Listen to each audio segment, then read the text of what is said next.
২ বছর আগের কথা বলি। এখনো অল্প অল্প যেন মনে পড়ে। সব ভুল হয়ে যায়। কি করে এলাম এখানে? বগুলা থেকে রাস্তা চলে গেল সিদ্রানির দিকে। চলি সেই রাস্তা ধরেই। রাধুনী বামুনের চাকরিটুকু ছিল অনেক দিনের। আস্তা গেল। যাক, তাতে কোনো দুঃখ নেই। দুঃখ এই, অবিচারে চাকরিটা গেল। ঘি চুরি আমি করিনি। কে করেছে আমি জানিও না। অথচ বাবুদের বিচারে আমি দোষী সাব্যস্ত হলাম। শান্তিপাড়া সর্ষে বেজের ডাঙা পার হতে বেলা দুপুর ঘুরে গেল। খিদেও বেশ পেয়েছে। জোয়ান বয়স। হাতে সামান্য কিছু পয়সা থাকলেও খাবার দোকানে এ পর্যন্ত এসব পাড়াগায়ে চোখে পড়ল না। রাস্তার এক জায়গায় ভারী চমৎকার একটা পুকুর। স্নান করতে আমি চিরকালই ভালোবাসি। পুকুরের ভাঙা ঘাটে কাপড় নামিয়ে রেখে জলে নামলাম। জলে অনেক পানা শ্যাওলা। সেগুলো সরিয়ে পরিষ্কার জলে প্রাণ ভরে ডুব দিলাম। বৈশাখের শেষ। গরমও বেশ পড়েছে।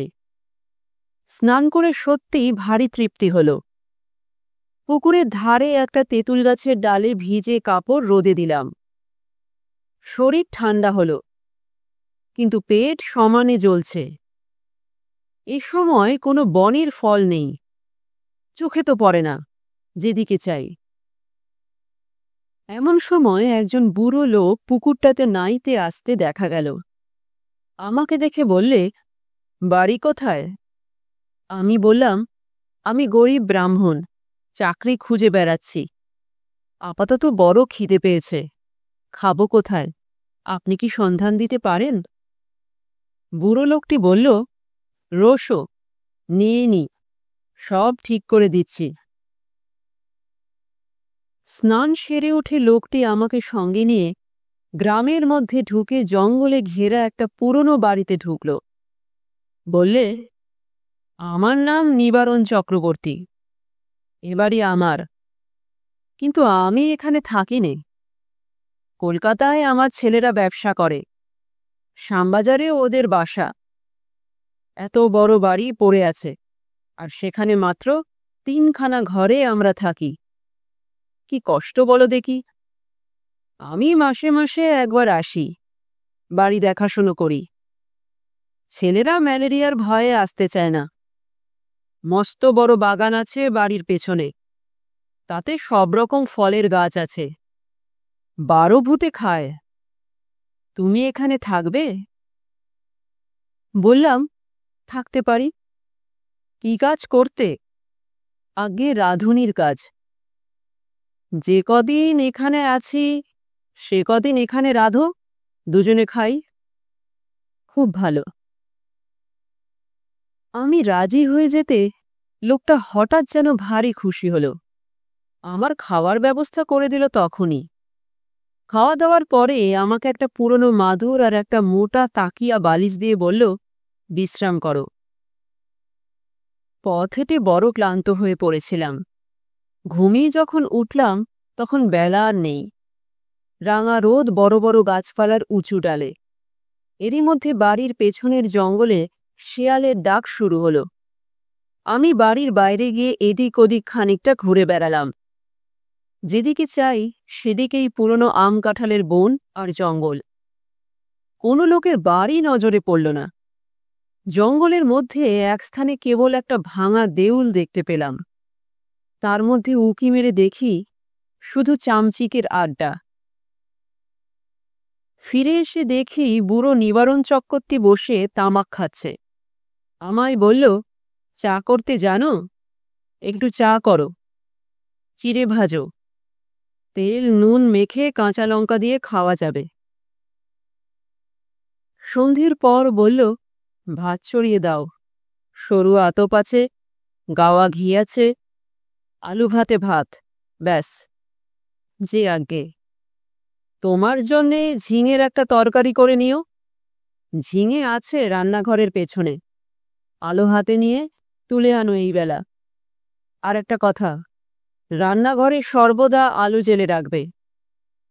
তা তো রাখতেই হবে। অন্ধকারে কি রান্না করা যায়? হ্যাঁ, তাই বলছি। মস্ত বড় বাড়ি, ওপরে নিচে বোধহয় 14-15খানা ঘর, এছাড়া টানা বারান্দা। 2-4খানা ঘর ছাড়া অন্য সব ঘরে তালা দেওয়া। রান্নাঘরের সামনে মস্ত বড় লম্বা রোয়াক। রোয়াকের ওমুড়োয় 4-5টা নারকোল গাছ আর একটা বাতাপি লেবুর গাছ। ঝিঙে তুলতে হলে এই লম্বা রোয়াকের ওমুড়োয় গিয়ে আমায় উঠোনে নামতে হবে, তারপর ঘুরে রান্নাঘরের পেছন দিকে যেতে হবে। তখনও সম্পূর্ণ অন্ধকার হয়নি। আলোর দরকার নেই ভেবে আমি এমনি শুধু হাতেই ঝিঙে তুলতে গেলাম। বাব্বা, কি আগাছার জঙ্গল রান্নাঘরের পেছনে! বুনো ঝিঙে গাছ, যাকে এঁটো গাছ বলে, অর্থাৎ এমনি বীজ পড়ে যে গাছ হয় তাই। অনেক ঝিঙে ফলেছে দেখে বেছে বেছে কচি ঝিঙে তুলতে লাগলাম। হঠাৎ আমার চোখে পড়ল একটি বউ মতো কে আমার সামনাসামনি হাত 10 দূরে ঝোপের মধ্যে নিচু হয়ে আধঘোমটা দিয়ে আমারই মতো ঝিঙে তুলছে। দুবার আমি চেয়ে চেয়ে দেখলাম, তারপর পেছন ফিরে 7-8টা কচি ঝিঙে তুলে নিয়ে চলে আসবার সময় আরও একবার চেয়ে দেখলাম। দেখি তখনও বউটি ঝিঙে তুলছে। নিবারণ চক্রবর্তী বলল, ঝিঙে পেলে? আগে হ্যাঁ, অনেক ঝিঙে হয়ে আছে। আরও একজন কে তুলছিল। নিবারণ চক্রবর্তী বিস্ময়ের সুরে বলল, কোথায়? ওই রান্নাঘরের পেছনে, বেশি জঙ্গলের দিকে। পুরুষ মানুষ? না, একটি বউ। নিবারণ চক্রবর্তীর মুখ কেমন হয়ে গেল। বলল, কোথায় বউ? চলো দেখি। আমি ওকে সঙ্গে করে রান্নাঘরের পেছনে দেখাতে গিয়ে দেখি কিছুই না। নিবারণ বলল, কই বউ? ওই তো ওখানে ছিল, ওই ঝোপটার কাছে। যত সব। চলো চলো, দিন দুপুরে বউ দেখলে অমনি। আমি একটু আশ্চর্য হলাম। যদি একজন পাড়াগাঁয়ের বউঝি দুটো জংলি ঝিঙে তুলতে এসেই থাকে, তবে তাতে এত খাপ্পা হওয়ার কি আছে ভেবে পাইনে। তাছাড়া আজ না হয় উনি এখানে আছেন, কাল যখন কলকাতায় চলে যাবেন তখন বুনো ঝিঙে কে চৌকি দেবে? রাত্রে খাওয়া দাওয়ার পর চক্রবর্তী বুড়ো আবার সেই ঝিঙে চুরির কথা তুলল। বলল, আলো নিয়ে যাওনি কেন ঝিঙে তুলতে? তোমায় আমি আলো হাতে নিয়ে যেতে বলেছিলাম, মনে আছে? কেন তা যাওনি? আমি বুঝলাম না কি তাতে দোষ হল। বুড়োটা খিটখিটে ধরনের। বিনা আলোতে যখন সব দেখতে পাচ্ছি, এমনকি ঝিঙে চুরি করা বউকে পর্যন্ত, তখন আলো না নিয়ে গিয়ে দোষ করেছি কি? বুড়ো বলল, না না, সন্ধ্যের পর সর্বদা আলো কাছে রাখবে। কেন? তাই বলছি। তোমার বয়স কত? 37-38 হবে। অনেক কম বয়স আমাদের চেয়ে। আমার এই 63। যা বলি কান পেতে শুনো। আগে নিশ্চয়ই। রাত্রে শুয়ে আছি, ওপরের ঘরে কিসের যেন ঘটঘট শব্দ শুনে ঘুম ভেঙে গেল। জিনিসপত্র টানাটানির শব্দ। কে বা কারা যেন বাক্স বিছানা এখান থেকে ওখানে সরাচ্ছে, ভারী জিনিস সরাচ্ছে। বুড়ো কাল সকালে চলে যাবে কলকাতায়, তাই বোধহয় জিনিসপত্র গোছাচ্ছে। কিন্তু এত রাত্রিরে! বাব্বা, কি বাতিগ্রস্ত মানুষ! সকালে উঠে বুড়োকে বলতেই বুড়ো অবাক হয়ে বলল, আমি? হ্যাঁ, অনেক রাতে। ও হ্যাঁ, না, আমাকে বললেই হতো, আমি গুছিয়ে দিতাম। চক্রবর্তী বুড়ো আর কিছু না বলে চুপ করে গেল। বেলা 9টার মধ্যে আমি ডাল ভাত আর ঝিঙে ভাজা রান্না করলাম। খেয়ে দিয়ে পোটলা বেঁধে সে রওনা হলো কলকাতায়। যাবার সময় বারবার বলে গেল, নিজের ঘরের লোকের মতো থেকো ঠাকুর। পেয়ারা আছে, আম কাঁঠাল আছে, উৎকৃষ্ট পেঁপে আছে, তরি তরকারি পোতো। আমার খাস জমি পড়ে আছে 3 বিঘে, ভদ্রাসন হল 1.5 বিঘের ওপর। লোক অভাবে জঙ্গল হয়ে পড়ে আছে।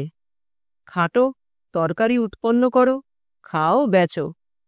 তোমার নিজের বাড়ি ভাববে, দেখাশুনো করো, থাকো, ভাবনা নেই। আর একটা কথা। কি? চক্রবর্তী বুড়ো অকারণে সুর খাটো করে বলল, কত লোকে ভাঙচি দেবে, কারো কথা শুনো না যেন। বাড়ি দেখাশুনো যেমন করবে নিজের মতো থাকবে, কোনো কথায় কান দেবে না। গাছের ফল ফুলুরি তুমিই খাবে। 2টো ঘর খোলা রইল তোমার জন্যে। বুড়ো তো চলে গেল, আমাকে যেন আকাশে তুলে দিয়ে গেল। আরে, এত বড় বাড়ির বড় বড় 2খানা ঘর আমার ব্যবহারের জন্য রয়েছে। তাছাড়া বারান্দা, রান্নাঘর, রোয়াক তো আছেই। বাড়িতে পাতকুয়ো, জলের কষ্ট নেই। শুকনো কাঠ যথেষ্ট, কাঠের কষ্ট নেই। 10 টাকা আগাম দিয়ে গিয়েছে বুড়ো। প্রায় আধ মণ সরু আতপ চালও আছে। গাছ ভরা আম, কাঁঠাল। এ যেন ভগবানের দান আকাশ থেকে পড়ল হঠাৎ। বিকেলের দিকে তেল নুন কিনব বলে মুদির দোকান খুঁজতে বেরলুম। বাপ রে, কি বন জঙ্গল গাখানার ভেতরে! আর এদের যেখানে বাড়ি তার ত্রিসীমানায় কি কোনো লোকালয় নেই? জঙ্গল ভেঙে সুরিপথ ধরে আধ মাইল যাবার পর একজন লোকের সঙ্গে দেখা হলো। সেও তেল কিনতে যাচ্ছে, হাতে তেলের ভার। আমায় দেখে বলল, বাড়ি কোথায়? এখানে আছি, নিবারণ চক্রবর্তীর বাড়ি। নিবারণ চক্রবর্তীর? কেন? দেখাশুনো করি, কাল এসেছি। ও বাড়িতে থাকতে পারবে না। কেন? এই বলে দিলাম, দেখে নিও। কত লোক ও বাড়িতে এলো গেল, ওরা নিজেরাই থাকতে পারে না তো অন্য লোক। ও বাড়ির ছেলে বউরা কোশমিনকালে ও বাড়িতে আসে না। কেন? তা কি জানি। ও বড় ভয়ানক বাড়ি। তুমি বিদেশি লোক, খুব সাবধান। আর কিছু না বলে লোকটা চলে গেল। আমি দোকান খুঁজে জিনিস কিনে বাড়ি ফিরলাম। তখন বিকেল গড়িয়ে সন্ধে নামছে। দূর থেকে জঙ্গলের মধ্যেকার পুরনো উঁচু দোতলা বাড়িখানা দেখে আমার বুকের ভেতরটা ছ্যাত করে উঠল। সত্যি, বাড়িখানার চেহারা কিরকম যেন।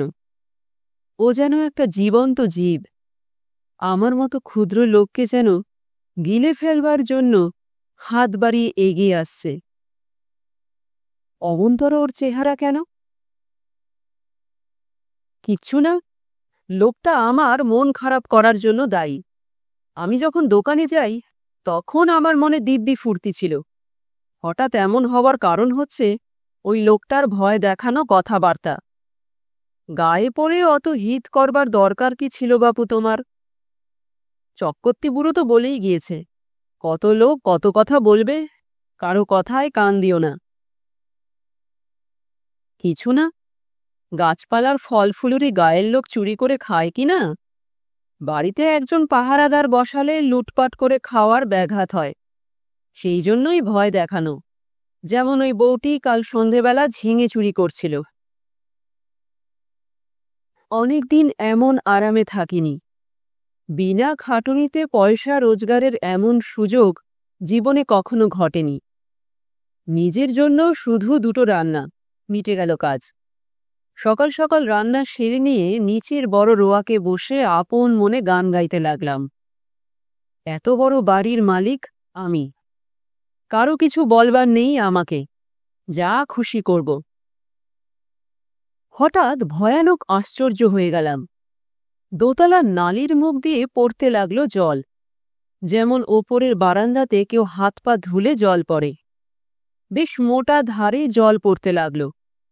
তক্ষুনি আমি উঠে রোয়াকের ধারে দাঁড়িয়ে দোতলার বারান্দার দিকে চেয়ে দেখলাম, তখনও জল পড়ছে, সমানে মোটা ধারায়।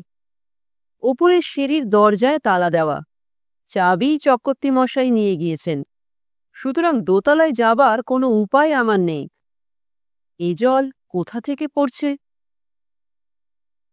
মিনিট 10 পড়ার পর জলের ধারা বন্ধ হয়ে গেল। আমার মনে হলো চক্রবর্তী মশাই বোধহয় কোনো কলসি বা ঘড়াতে জল রেখে দিয়েছিলেন ওপরের বারান্দাতে। সেই কলসি কিভাবে উল্টে পড়ে গিয়ে থাকবে? নিশ্চয়ই তাই। তাছাড়া জল আসবে কোথা থেকে? একটু পরে গিয়ে শুয়ে পড়লাম। আলো নিভিয়ে শুয়ে পড়বার সঙ্গে সঙ্গে আমার চোখে ঘুম জড়িয়ে এলো। অনেক রাত্রে একবার ঘুম ভেঙে গেল। জানলা দিয়ে সুন্দর জ্যোৎস্না এসে পড়ছে বিছানায়। কি একটা ফুলের গন্ধও আসছে, বেশ সুবাস ফুলের। কি ফুল? ঘুমের ঘোরেই ভাবছি, এমন কোনো সুগন্ধওয়ালা ফুল তো বাড়ির কাছাকাছি দেখিনি। তড়াক করে লাফিয়ে উঠলাম। ও কি, জানলার সামনে দিয়ে একটি বউ চলে গেল রোয়াক বেয়ে। হ্যাঁ, স্পষ্ট দেখেছি, ভুল হবার নয়। আমি তক্ষুনি উঠে দরজা খুলে রোয়াকে গিয়ে দাঁড়ালাম। রোয়াকে দাঁড়াতে দুটো জিনিস আমার কাছে স্পষ্ট হল। প্রথম, সেই ফুলের সুবাসটা রোয়াকে অনেকখানি ঘন। ওই বউটি যেন এই সুবাস ছড়িয়ে দিয়ে গেল এই কতক্ষণ। না, এ কোনো ফুলের সুবাস নয়। এ কিসের সুবাস তা আমার মাথায় আসছে না। কেমন একরকম যেন লাগছে, একরকম নেশার মতো। কেন আমি বাইরে এসেছি? ও, কে একটি বউ রোয়াক বেয়ে খানিক আগে চলে গিয়েছিল, সেই ছড়িয়ে গিয়েছে এই তীব্র সুবাস। কিন্তু কোনো দিকে তো নেই সে, গেল কোথায়? সে রাত্রে সেই পর্যন্ত।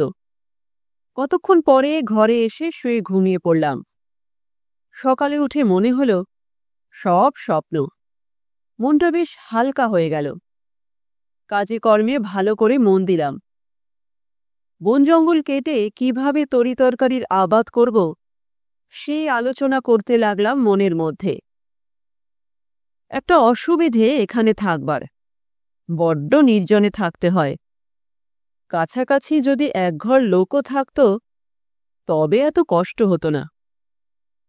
কথা বলবার একটা লোকও নেই, এই হলো মহা কষ্ট।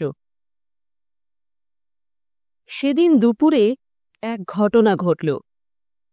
আমি ভাত নামিয়ে হাঁড়ি রাখতে যাচ্ছি, এমন সময় দোতলার বারান্দাতে অনেক লোক যেন একসঙ্গে হেসে উঠল। সে কি ভীষণ অট্টহাসি! আমার গা যেন দোল দিয়ে উঠল সে হাসি শুনে। খিলখিল করে হাসি নয়, খলখল করে হাসি। আকাশ বাতাস থমথমে উঠল সে হাসির শব্দে। ভাত ফেলে রেখে দৌড়ে গেলাম। রোয়াকে গিয়ে ওপরের দিকে দেখি কিছুই না। নিচের জানলা যেমন বন্ধ, ওপরের ঘরের সারবন্দি জানালা তেমনি বন্ধ। হাসির লহর তখন থেকে নিশ্চুপ হয়ে গিয়েছে। ব্যাপার কি? কোনো বদমাইশ লোকের দল ওপরে আড্ডা বেঁধেছে? ওপরের সিঁড়ির মুখে গিয়ে দেখি দরজায় তেমনি কুলুপ ঝুলছে। আমার ভয় হয়নি, কেননা দিনমান, চারিদিকে সূর্যের আলো। এ সময় মনের মধ্যে কোনো ভূতের সংস্কার থাকে না।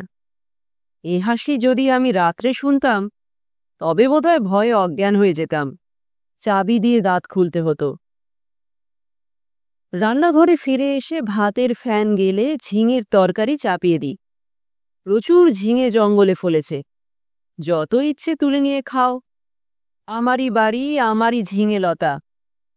মালিক হওয়ার যে একটা মাদকতা আছে কাল থেকে বুঝেছি। আমার মতো গরিব বামুনের জীবনে এমন জিনিস এই প্রথম। কান পেতে রইলাম ওপরের ঘরের কোনো শব্দ আসে কিনা শুনতে। ছুঁচ পড়বার শব্দও পেলাম না। খেয়ে দেয়ে নিজের মনে বিছানায় গিয়ে শুয়ে ঘুমিয়ে পড়েছি। ঘুমের ঘোরে শুনছি ঘরের মধ্যে অনেক লোক কথাবার্তা বলছে, হাসছে। ঘুমের মধ্যেও আমি ওদের কথাবার্তা যেন শুনছি। যেমন কোনো বিয়েবাড়িতে ঘর ভর্তি লোকের মধ্যে ঘুমিয়ে পড়লে লোকজনের গলার শব্দ ঘুমের মধ্যেও পাওয়া যায়। হয়তো সবটাই আমার মনের ভুল। সেই যে ভাব হয়েছিল হাসি শুনে, তারই ফল।